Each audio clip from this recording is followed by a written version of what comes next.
Assalamualaikum warahmatullahi wabarakatuh.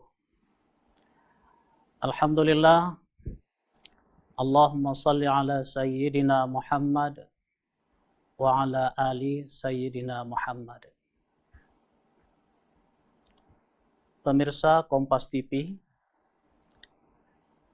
melaksanakan pembagian harta warisan adalah perintah agama yang semestinya disegerakan. Melambat-lambatkannya berpotensi memicu permasalahan yang semakin rumit dan berkepanjangan. Bila ada yang meninggal dunia, ada harta yang ia tinggalkan, ada ahli warisnya, maka pada saat ia meninggal dunia, detik ia meninggal dunia, sesungguhnya telah mulai berlaku kewajiban untuk melaksanakan pembagian harta warisannya. Lalu kapan waktu yang paling ideal untuk itu? Berlakulah rumus. Ikan sepat, ikan gabus, ikan limbat, ikan lele. Makin cepat, makin bagus, jangan buat bertele-tele. Hanya saja, ada beberapa permasalahan di lapangan yang seringkali menjadi alasan kebanyakan orang untuk tidak segera melaksanakan pembagian warisan itu. Antara lain, satu, yang meninggal dunia itu ayah, sementara ibu masih hidup dan sudah berusia lanjut. Dan satu-satunya harta yang ditinggalkan ayah hanyalah sebuah rumah. Kalaulah harus dibagi saat itu, maka rumahnya terpaksa dijual. Dan kalau dijual, di manalah ibu tinggal? Bisa saja ibu memang tinggal bersama anak-anaknya. Tapi bagi seorang ibu yang sudah berusia senja, tentu saja tinggal bersama anak dan menantu mungkin tidaklah senyaman tinggal di rumahnya yang lama. Atas dasar itulah maka ahli waris kemudian sepakat ditundalah dulu pembagiannya. Alasan kedua, harta warisan itu produktif. Bisa menghasilkan bila dibiarkan utuh. Tapi kalau langsung dibagi pada saat itu tidak produktif lagi, tak menghasilkan lagi. Bisa jadi harta warisan itu berbentuk usaha, kebun, dan lainnya. Atau contoh sederhananya, seseorang meninggal dunia, ia meninggalkan satu lahan yang cukup luas di pinggir jalan, strategis tempatnya. Lalu ada pengusaha yang ingin mengontrak lahan itu. Dia hanya mau mengontrak dengan lebarnya yang seperti itu. Kalau sudah dibagi-bagi nanti dia nggak mau lagi. Maka ahli waris kemudian sepakatlah untuk mempertahankan lahan itu utuh, nggak usah dibagi dulu. Lalu setiap bulannya mereka mendapatkan hasil biaya kontrak dari si pengusaha 500 juta misalnya. Yang 500 juta itulah mereka bagi-bagi. Dua alasan ini bisa dimaklumi. Dengan syarat semua ahli waris sepakat. Dan kesepakatan itu hendaklah tertulis. Merujuk kepada firman Allah dalam Al-Quran, Ya ayyuhallazina amanu, wahai orang-orang yang beriman. Idza tadayantum bidainin ila ajalim musamma. Apabila ada transaksi yang tidak tunai di antara kamu berkaitan dengan masa yang akan datang, faktubuh, tuliskan. Kalau bahasa kita sekarang, legal formalkan. Supaya antisipasi di kemudian hari. Bila terjadi permasalahan, maka ada rujukan yang berkekuatan. Alasan berikutnya, mengapa harta warisan itu tidak segera dibagi? Karena takut. Ada rasa khawatir di antara ahli waris. Nanti kalau cepat-cepat dibagi apa kata orang? Dianggap orang pula awak rakus tamak harta. baru pula 1 bulan, baru 1 minggu sudah langsung klien bagi. Kekhawatiran inilah yang menghalangi ahli waris untuk tidak segera melaksanakan pembagian harta warisan. Alasan lainnya, supaya ada kenang-kenangan. Ini rumah ini nggak usah dululah kita bagi-bagi, biarkan sajalah utuh, supaya ada kenang-kenangan. Ada ingatan kita saat bersama ayah dan ibu semasa hidupnya dulu. Nanti pas waktu lebaran ada tempat kita kumpul bersama. 2 alasan yang terakhir ini rawan masalah. Mengapa? 1, tidak setiap ahli waris itu sama kemampuannya secara ekonomi. Mungkin sebagian secara finansial banyak duitnya, berkecukupan. Kalaupun harta warisan itu tidak dibagi, hana masalah, nggak ada masalah. Tapi mungkin ahli waris yang lain justru berharap bagiannya cepat dapat karena butuh. Anaknya mau menyambung kuliah, mau bangun rumah, mau bayar kontrakan rumah, dan sebagainya. 2, harta warisan yang tidak dibagi ini dalam memanfaatkannya juga tidak sama. Ada ahli waris yang mungkin menempati rumah itu, tapi ahli waris yang lain tidak menempati rumah itu. Terjadilah kesenjangan. Pada awalnya memang nggak ada masalah, karena di antara sesama ahli waris yang bersaudara kandung itu, semangat kekeluargaannya masih kuat. Tapi seiring dengan berjalannya waktu, meninggal satu, meninggal yang lain, lalu kemudian berpindahlah generasi ke anak dan cucu, dikhawatirkan semangat kekeluargaan itu tidak lagi sekuat generasi sebelumnya. Saat itu konflik pun terjadi. Maka cara yang paling aman, jalan yang paling selamat adalah segera laksanakan pembagian warisan.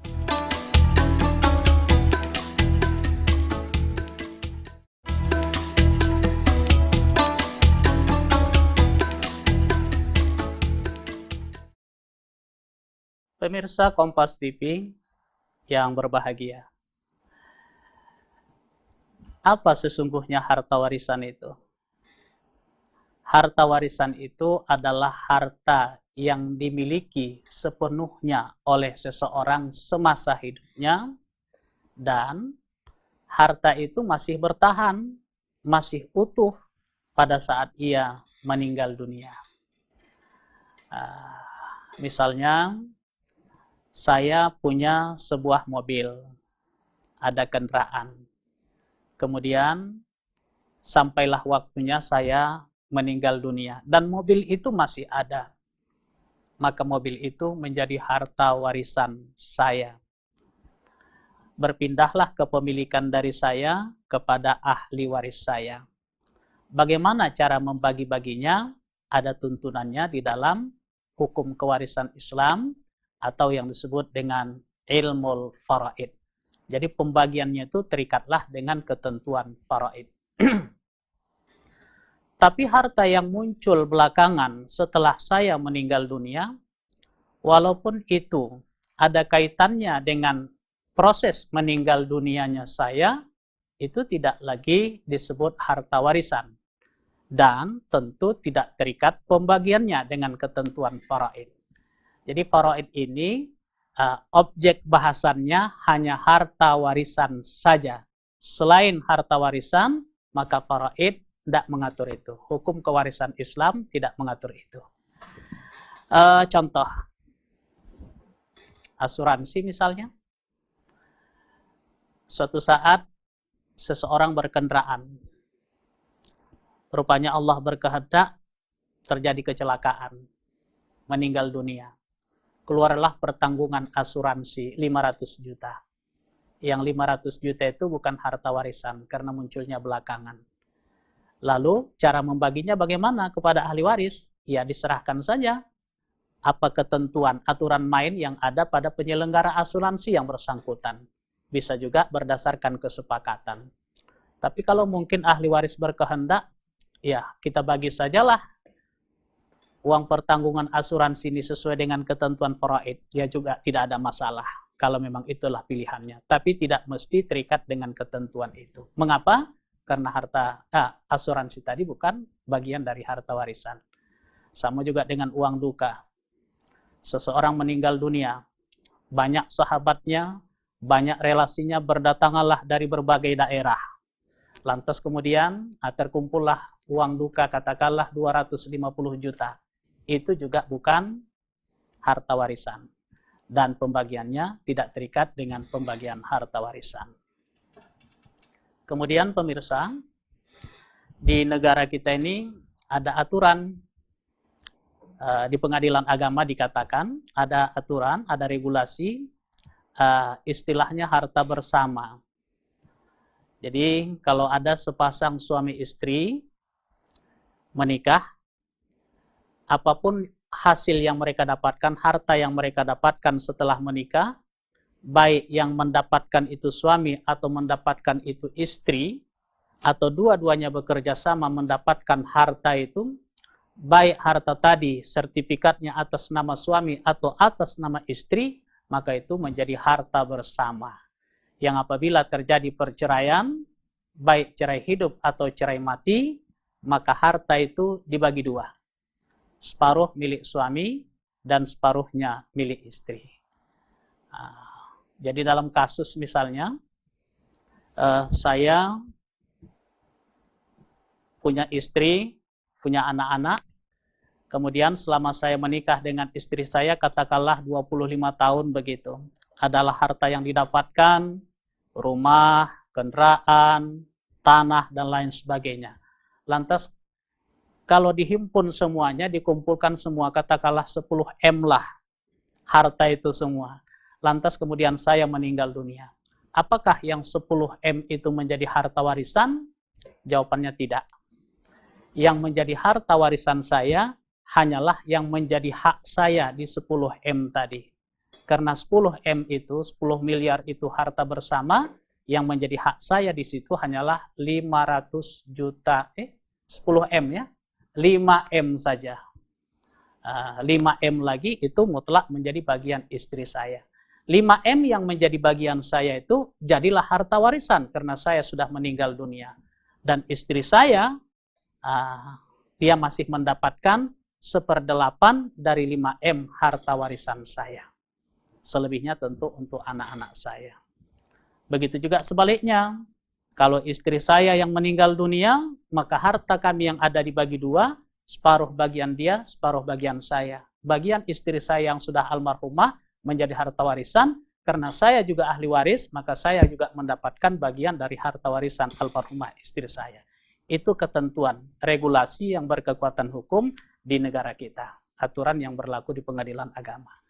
Jadi sekali lagi, harta warisan itu adalah harta yang menjadi hak milik sepenuhnya bagi seseorang semasa hidupnya, dan harta itu masih ada pada saat seseorang sudah meninggal dunia. Pemirsa, di samping harta bersama ada harta pribadi. Contohnya harta bawaan. Sebelum saya menikah dengan istri saya sudah punya rumah. Kemudian menikahlah saya dengan istri saya. Lantas saya meninggal dunia. Ini rumah yang ada sebelum saya menikah dengan istri saya, itu rumah pribadi saya, milik saya sepenuhnya. Begitu saya meninggal dunia, maka ini langsung menjadi harta warisan, dan istri saya hanya mendapatkan 1/8 dari itu. Kemudian, termasuk juga harta pribadi itu harta warisan. Walaupun didapatnya setelah terjadi pernikahan. Misal, saya menikah dengan istri saya, sudah 25 tahun misalnya demikian, rupanya Allah berkehendak mertua saya, orang tua dari istri saya meninggal dunia. Lalu istri saya dapat warisan dari orang tuanya. Harta yang ia dapat dari orang tuanya warisan itu menjadi harta pribadi dia, bukan harta bersama dengan saya. Jadi itu nggak dibagi dua. Termasuk juga hadiah. Bahkan walaupun yang menghadiahkan itu adalah pasangannya. Seorang suami ulang tahun, lantas istrinya ngasih hadiah. Atau istri ulang tahun, suaminya ngasih hadiah, 10 gram emas misalnya. Tahun ini 10 gram emas.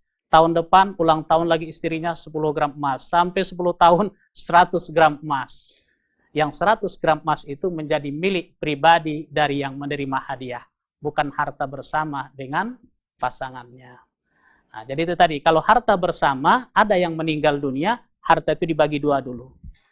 Separuh yang menjadi hak meninggal dunia itu jadi harta warisan. Pasangan yang masih hidup karena ahli waris masih mendapatkan bagian dari yang bersangkutan.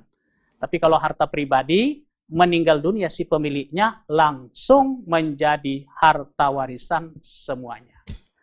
Itu sekali lagi aturan yang berlaku dan berkekuatan hukum di negara kita. Demikian.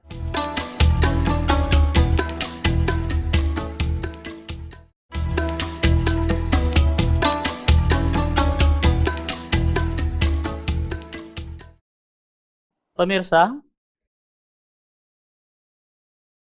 ada beberapa istilah dalam faraid atau dalam pembagian warisan lah dikatakan. Istilah yang pertama namanya pewaris. Pewaris itu adalah si pemilik harta yang meninggal dunia, yang mewariskan hartanya, sebutannya pewaris. Kemudian yang kedua ahli waris. Ahli waris ini kerabat yang berhak mendapatkan harta peninggalan dari si pewaris. Lalu yang ketiga ada namanya harta warisan. Harta yang ditinggalkan. Kalau dalam faraid namanya tirkah. Jadi ahli waris yang berhak mendapatkan bagian dari harta warisan si pewaris hanyalah ahli waris yang nyata-nyata masih hidup pada saat si pewaris meninggal dunia. Tapi kalau yang sudah meninggal dunia mendahului si pewaris, maka tentu itu tidak terhitung lagi. Di Indonesia, terkadang hampir menjadi kebiasaan itu, bahwa harta warisan itu nggak langsung dibagi pada saat si pewaris meninggal dunia. Kadang-kadang meninggal dunianya si pewaris tahun 2000. Tahun 2022 barulah dilaksanakan pembagian harta warisan. 22 tahun rentang waktu pembagian dari sejak meninggalnya si pewaris. Sehingga tidak jarang terjadi ahli waris yang nyata-nyata masih hidup pada saat si pewaris meninggal dunia, sudah duluan pula meninggal dunia dia. Jadi kalaupun pada saat terjadinya pembagian harta warisan itu ada ahli waris yang sudah meninggal dunia, padahal ahli waris ini masih hidup pada saat si pewaris meninggal dunia, nanti di saat terjadi pembagian harta warisan tetap diperhitungkan itu. Contoh, saya punya anak 3 orang. Meninggal dunia saya, anak saya yang 3 orang itu masih hidup. Tapi rupanya harta yang saya tinggalkan belum juga dibagi-bagi. Saya meninggal tahun 2002. Ada yang meninggal tahun 2002. Misalnya demikian. Ini menyebutkan nama kita yang meninggal dunia agak ngeri-ngeri sedap juga ini. Jadi ada yang meninggal, si pewaris meninggal tahun 2000, kemudian anak ahli warisnya ada 3 orang anak. Lantas kemudian harta warisannya belum juga dibagi. Di 2005, 1 orang anaknya meninggal dunia. Ini yang 3 orang anaknya masing-masing sudah punya keturunan ini.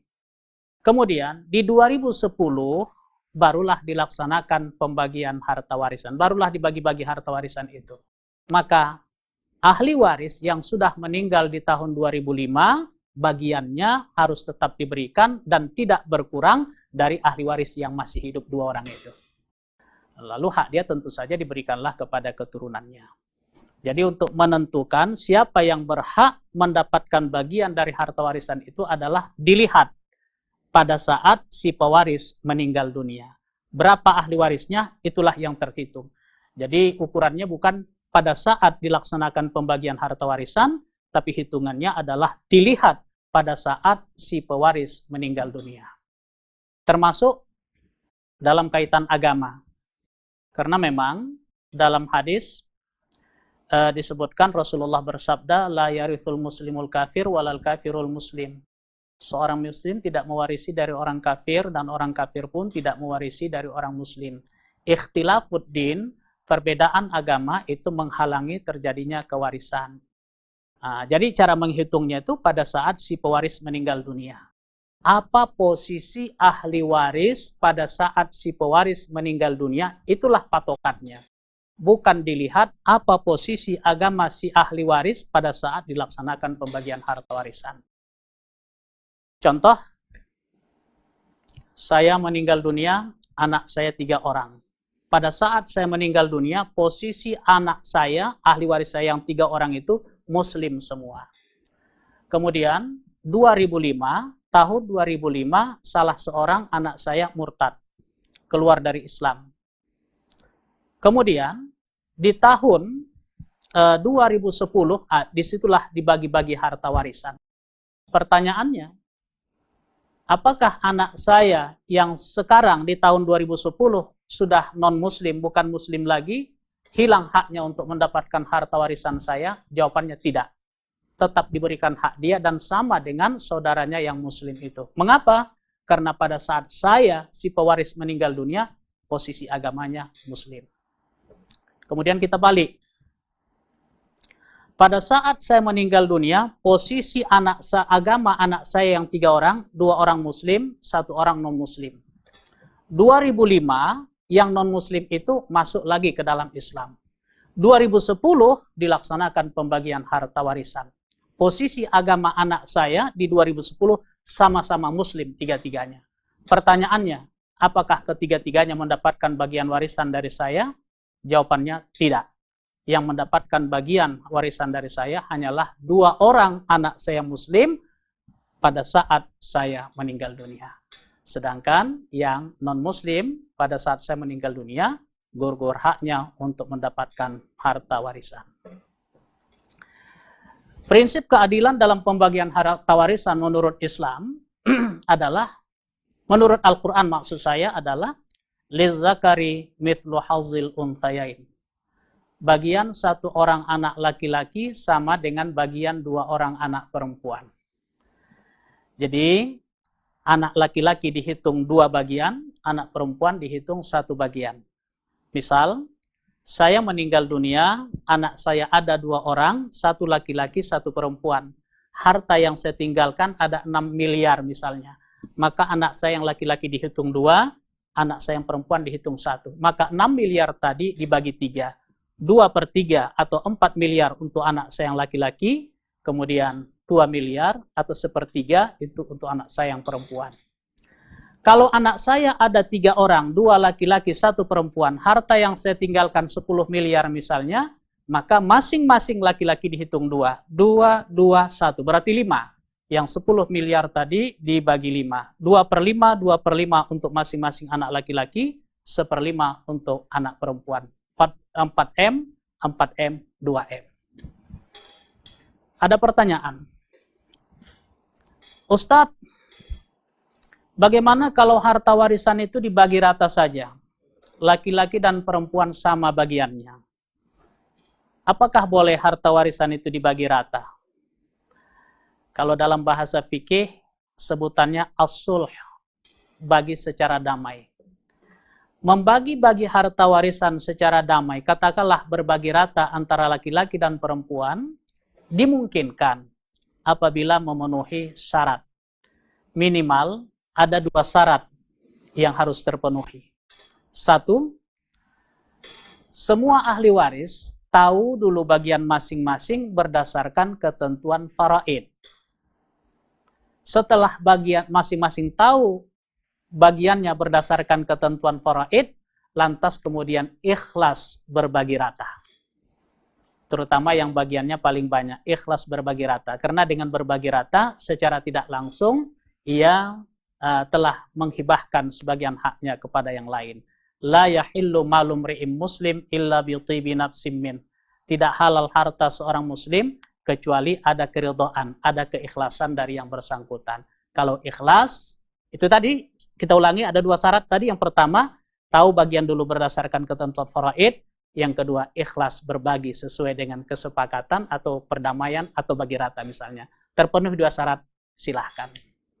Pemirsa, melaksanakan pembagian harta warisan adalah ketentuan Allah, sunnah Rasulullah.